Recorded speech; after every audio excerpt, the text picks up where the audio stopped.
God bought you with a price. విలువ పెట్టి కొన్నాడు నిన్ను. ఎంత వెల చెల్లించాడు? తన స్వరక్తం ఇచ్చి కొన్నాడు నిన్ను. మరణము నుంచి నిన్ను కొన్నాడు, శాపము నుంచి నిన్ను కొన్నాడు, పాపము నుంచి నిన్ను కొన్నాడు. అంటే దాని అర్థము మరణము నీ మీద పనిచేయటానికి వీల్లేదు, శాపము నీ మీద పనిచేయటానికి వీల్లేదు, రోగము నీ మీద పనిచేయటానికి లేదు. నీ ఓనర్షిప్ను మార్చాడు. లోకము యొక్క ఓనర్షిప్ నుంచి రక్తం ఇచ్చి నిన్ను కొని తన సొంతము చేసుకొని తన స్వకీయ సంపాద్యముగా నిన్ను చేశాడు. హల్లెలూయా. సో ఇప్పుడు నా ప్రశ్న, నీవెవరువు? నేను కొనబడిన వాడను. సృష్టికర్త నన్ను కొన్నాడు. I belong to the creator of the universe. అందుకనే భయంకరమైన కటిక చీకటి కొన్ని దినములు సూర్యుడైనను నక్షత్రములు కనబడక పెద్ద గాలి మా మీద కొట్టినందున ఆశతో మా ప్రాణములు తప్పించుకుందామని ఆశ బొత్తిగా పోతే పౌలు నిలబడన్నాడు, నేను ఎవని వాడనో, నేను ఎవరిని సేవించుచున్నానో ఆ దేవుని దూత గడిచిన రాత్రి నా పక్క నిలబడి, పౌలా భయపడకని చెప్పాడు కనుక నేను భయపడను, అయ్యలారా దూత నాతో చెప్పినట్లుగా జరుగునని నమ్ముచున్నాను, ధైర్యంగా ఉండని చెప్పాడు. కారణం ఏంటి? నేను ఎవని వాడను. Do you know who you are? 2 Peter chapter 1, I'm reading verse 2 and 3. తన మహిమను బట్టి గుణాతిశయమును బట్టి మనలను పిలిచిన వాని గూర్చిన అనుభవ జ్ఞానం మూలముగా. మీకు కనపడిందా మాట? Come on, talk to me, yes or no? మనలను పిలిచిన వాని గూర్చిన అనుభవ జ్ఞాన మూలముగా ఆయన దైవశక్తి జీవమునకును భక్తికిని కావలసిన వాటన్నిటినీ మనకు దయచేయుచున్నది. మీరు ఈ వచనంలో పట్టుకోవాల్సిన రెండు ప్రాముఖ్యమైన మాటలు, జీవము భక్తి. జీవము భక్తి. ఇంగ్లీష్ బైబిల్లో pertaining to life and godliness. Life and godliness. జీవం అంటే he's talking about the life that we're living here. మన జీవితం గురించి మాట్లాడుతున్నాడు. భక్తి అంటే he's talking about the spiritual life. రెండు విషయాలు. అంటే దేవుడు మీ నేచురల్ లైఫ్ గురించి ఆసక్తి కలిగి ఉన్నాడు, మీ స్పిరిచువల్ లైఫ్ గురించి కూడా ఆసక్తి కలిగి ఉన్నాడు. మీరు భౌతికంగా వృద్ధి చెందాలని దేవుడు కోరుతున్నాడు, ఆత్మీయంగా కూడా వృద్ధి చెందాలని దేవుడు కోరుతున్నాడు. మీ జీవితంలో ప్రతి విషయంలో కూడా అన్ని పరిధులలో మీరు దీవించబడాలని దేవుడు కోరుతున్నాడు, అలాగే ఆధ్యాత్మికంగా కూడా దీవించబడాలని కోరుతున్నాడు. సో అందుకనే మీరు అక్కడ చూస్తే వచనంలో జాగ్రత్తగా జీవమునకును అనగా ఈ జీవితమునకును భక్తికి కావాల్సిన వాటన్నిటినీ ఆయన దయచేయుచు ఉన్నాడు. అంటే నీ జీవితంలో నీకు కావాల్సిన సమస్తమును ఆయన దయచేయుచున్నాడు. హల్లెలూయా. మీకు కనపడుతుందా ఆ మాట? మీరు చూసారా? 2-3 వచనాలు కలుసునే ఆ మధ్యలో మాట చదువుతున్నాను.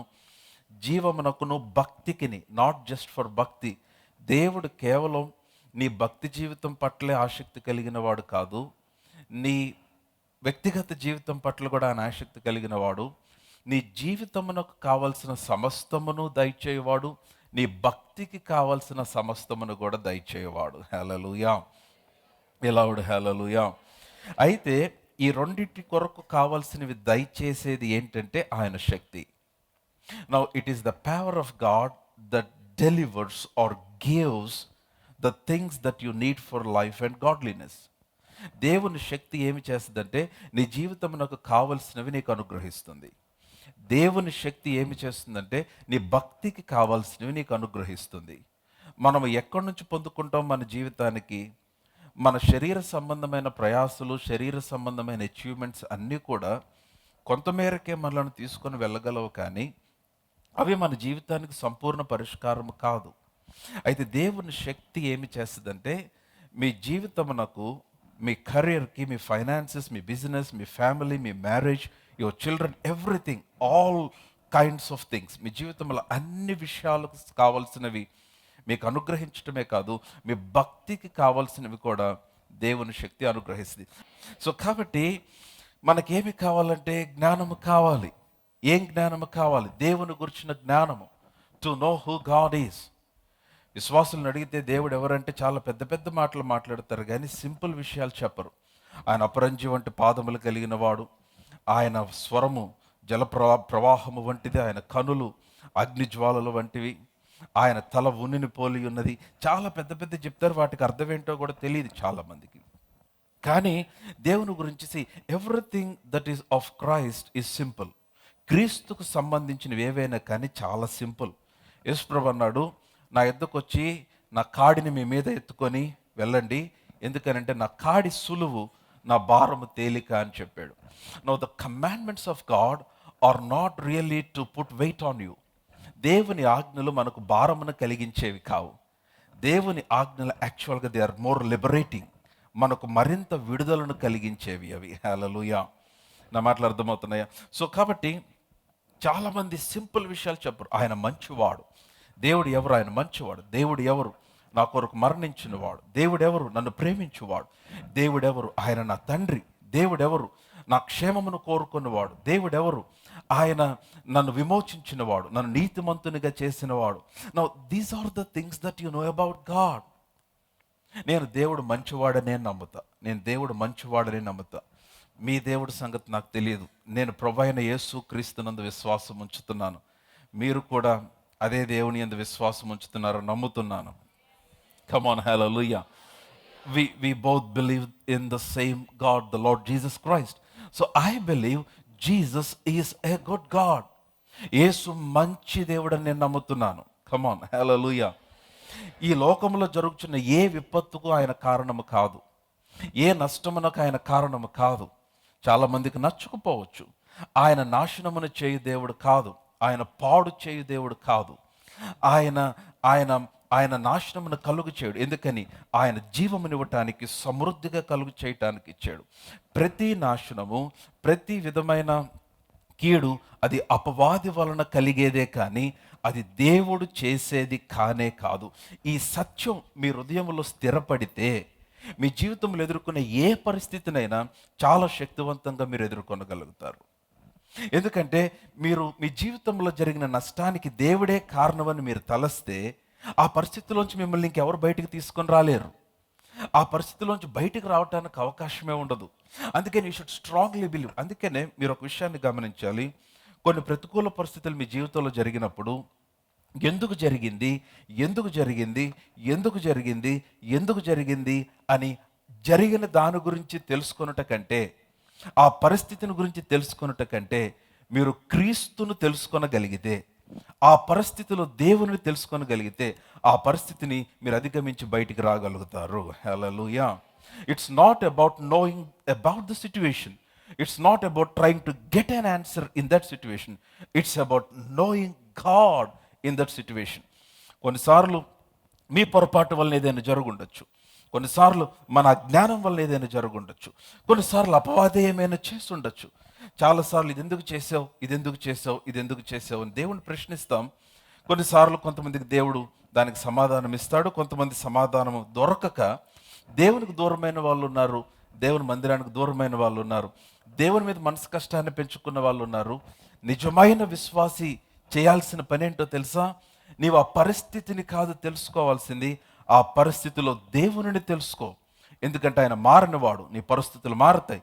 నీవు దేవునిని తెలుసుకోనగలిగితే నీ కలిగిన ప్రతికూల పరిస్థితుల నుంచి నీవు చాలా విజయవంతంగా బయటికి రాగలుగుతావు. హల్లెలూయా. దేవుని గురించి నువ్వు తెలుసుకోవాలి విశ్వాసి.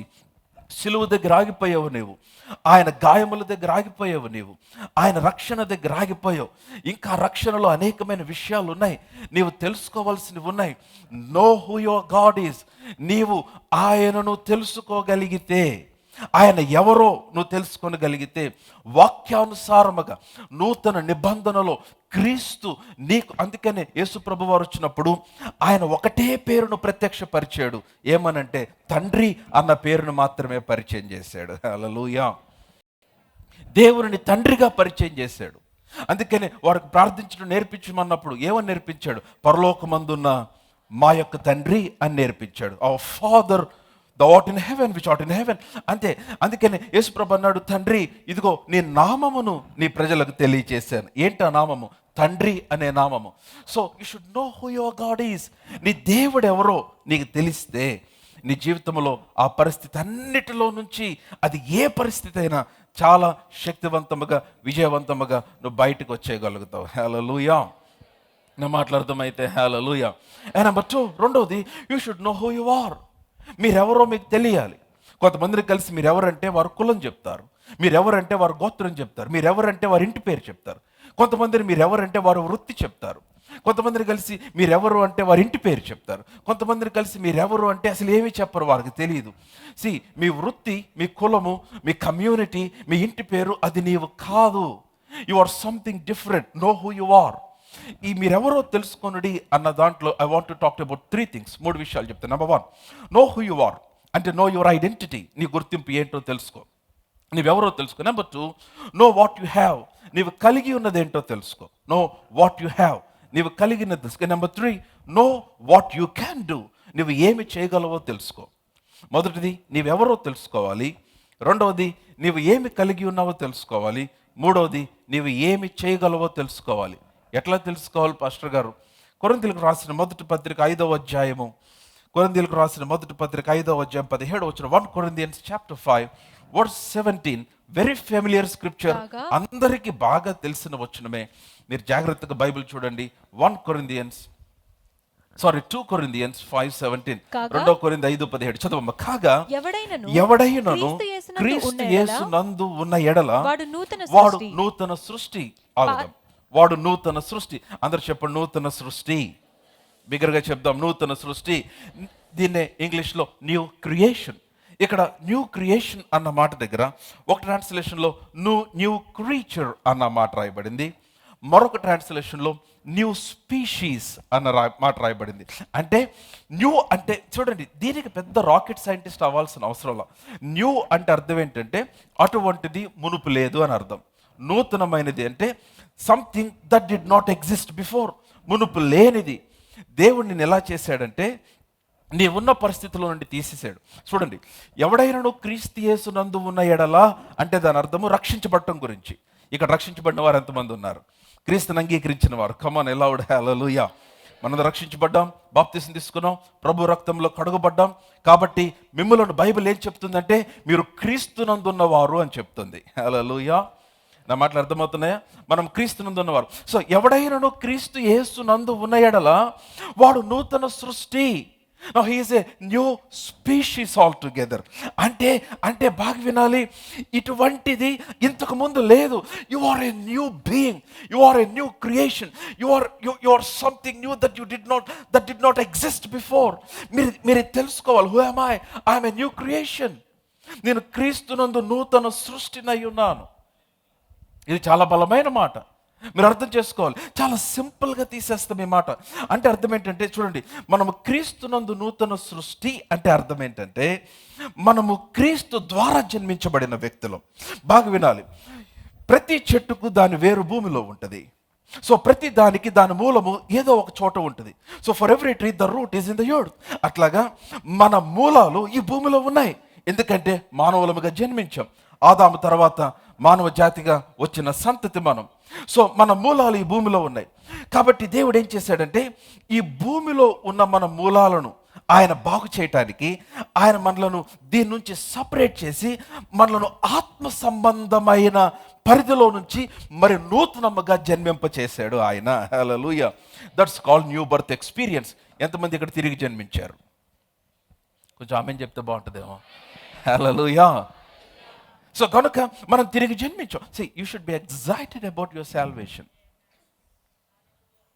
రక్షణ గురించి మనం ఎక్కువ సంతోషించాలా. ఈ భూమి మీద అతి శ్రేష్టమైనది ఏమైనా ఉందంటే రక్షణే. రేపొద్దున అక్కడ నిలబడినప్పుడు అర్థమవుతుంది. కోట్ల మంది నరకానికి వెళ్ళిపోతూ ఉంటే నీవు ఇక్కడ నిలబడి గొర్రెపిల్ల వివాహ మహోత్సవంలో ఆయన ఎదుటి నిలబడి నిత్యారాధన చేస్తూ ఉంటే, అమ్మో ప్రభువా ఎంత కృప చూపించి నన్ను నిత్య మరణం నుండి తప్పించావని నీకు అర్థమవుతుంది. కమాన్, హల్లెలూయా. అప్పుడు ఆ రక్షణ విలువ. అందుకని పౌలు మాట్లాడుతూ అన్నాడు, మీలో ప్రతివాడు తన రక్షణను భయముతో వణుకుతో కొనసాగించవలను అన్నాడు. హల్లెలూయా, ఎలౌడ్, హల్లెలూయా. సో మీరందరు నాతోనే ఉన్నారు కదా. సో కనుక ఎవడైనా క్రీస్తు యేసునందు ఉన్న వాడు నూతన సృష్టి. సో నూతన సృష్టి అంటే మన రూట్స్ మార్చేశాడు, మన ఆరిజిన్ మార్చేశాడు. మనము శరీరముతో ఉన్నప్పటికీ కూడా మనము ఆత్మ సంబంధులముగా దేవుడు చేశాడు. అందుకని అన్నాడు మన పౌరస్థితి పరలోకమందు ఉన్నది అన్నాడు. కమాన్. సో ఇప్పుడు ఆ మాట గమనించండి, ఎవడైనా క్రీస్తు యేసునందు వాడు నూతన సృష్టి. తర్వాత పాతవి గతించెను. All the old things have passed away. మీ బలహీనత అవ్వచ్చు, మీ స్వభావం అవ్వచ్చు. మీరు అనుకోవచ్చు, ఎక్కడ గతించిన పాస్టర్ గారు ఇంకా పాతి అట్లాగే ఉన్నంటే. విషయం ఏంటంటే మీరు వదలట్లేదు వాటిని. విషయం ఏంటంటే మీరే వాటితో ఐడెంటిఫై చేసుకుంటున్నారు. యూ షుడ్ బిలీవ్, మీరు నమ్మాలి. మీకు ఆ విధమైన ఆలోచనలు మరలా వచ్చిన, ఆ విధమైన స్వభావం మరలా వచ్చిన, ఆ విధమైన మరలా కనపడుతున్నా, you should believe I'm not that old person, I'm not that old guy. నేను పాత వ్యక్తిని కాదు, పాతవి గతించిపోయినాయి. కమ్ ఆన్, హల్లెలూయా. మీరు నమ్మాలి, విశ్వసించాలి. పాతవి గతించను. తెలుగు బైబిల్లో ఇదిగో క్రొత్తవాయను అని ఉంటుంది, కానీ ఇంగ్లీష్ బైబిల్లో సమస్తము క్రొత్తవాయను అని ఉంటుంది. కానీ ఇక్కడ 18వ వచనం స్టార్టింగ్లో కనిపిస్తుంది, ఇదిగో క్రొత్తవాయను సమస్తము దేవుని వలనైనవి అన్నాడు. So everything concerning you has become new. నీకు సంబంధించిన ప్రతీది కూడా దేవుడు క్రొత్తదిగా చేసేసాడు. హల్లెలూయా. మీకు విషయం తెలుసా, మీరు రక్షించబడిన తర్వాత మీ పేరు మీద ఉన్న పాపపు ఫైల్ అంతా దేవుడు కొట్టేశాడు. మిమ్మల్ని పాపమే చేయని వ్యక్తిగా చూస్తున్నాడు ఆయన. దాన్నే నీతిమంతులుగా తీర్చబడటం అంటే అర్థం. హల్లెలూయా, హల్లెలూయా. నేను చెప్తున్నానమ్మా, మీరు ఆయన ఎదుట నిలబడినప్పుడు your sin will not come in to account. నీ పాపమును గురించి ఆయన లెక్కలోనికి తీసుకొని రాడు. ఎందుకని? ఆయన రక్తము చేతను కడుగబడ్డావు గనుక. హల్లెలూయా. ఎలావుడు హల్లెలూయా. అందుకే నేను అంటున్నాను, హీఈస్ ఎ గుడ్ గాడ్. ఆయన మంచి దేవుడు. కొంతమందికి ఆ మాట ఇష్టం ఉండదు, కొంతమందికి ఆ మాట ఇష్టం ఉండదు. దేవుడిని చెవులు పిండి తాట తీస్తాడంటే పాస్టర్ గారు చాలా బాగా చెప్పాడు అనుకుంటారు. నిజంగా కావాలా ఆయన చెవులు పిండి తాట తీయాలా? దేవుడిని ముక్కు గాలము కట్టి నేను ఈడ్చుకెళ్తాడంటే చాలామంది హ్యాపీ ఫీల్ అవుతారు. మీకు తెలీదు. హలో, ఉన్నారు అలాగే హ్యాపీ ఫీల్ అయ్యేవాళ్ళు. పాస్టర్ గారు ప్రేమ గురించి మాట్లాడుతున్నారు, ఆయన ఉగ్రత గురించి మాట్లాడలే. హలో, ఆయన ఉగ్రత కృమ్మరించాడు. ఎప్పుడు? సిలువలో క్రీస్తు పైన కృమ్మరించాడు ఆ ఉగ్రత అంతా కూడా. నీవు అనుభవించాల్సిన ఉగ్రత అంతా క్రీస్తు అనుభవించాడు. ఎందుకంటే ఆ ఉగ్రత నుంచి మనం తప్పించబడటానికి. హల్లెలూయా. ఆయన ఆ ఉగ్రతను, ఆ చేదు పాత్రను ఆ గెత్సెమనే తోటలో ఆయన తాగలేక విచిత్రమైతే ఈ పాత్రను ఎదురు నుండి తొలగించని చెప్పి చెమట రక్తముగా మారునంత ఏడ్చి ఆ ఉగ్రత అంతా, నీకు నాకు కలగవలసిన ఉగ్రత అంతా ఆయన హీ అబ్సార్బ్డ్ ఇట్. ఆయన దాన్ని తీసేసుకున్నాడు సిలువలో. అయిపోయింది. ఇక మనకు మిగిలి ఉన్నది శాపము కాదు, మనకు మిగిలి ఉన్నది శిక్ష కాదు, మనకు మిగిలి ఉన్నది కేవలము జీవ కిరీటము మాత్రమే. హల్లెలూయా. నమ్ముతున్నారా? మనం తీర్పు సింహాసనం ముందు నిలబడం, క్రీస్తు న్యాయపీఠం మీద నిలబడతాం. The place where we receive rewards. సరే, నా నోట్స్లో లేదు, కానీ మీకు ఇంకొంచెం క్లారిటీ రావటం కోసం ఇక్కడికి మరలా వద్దాం. రోమీలకు రాసిన పత్రిక 8వ అధ్యాయం 1వ వచనం.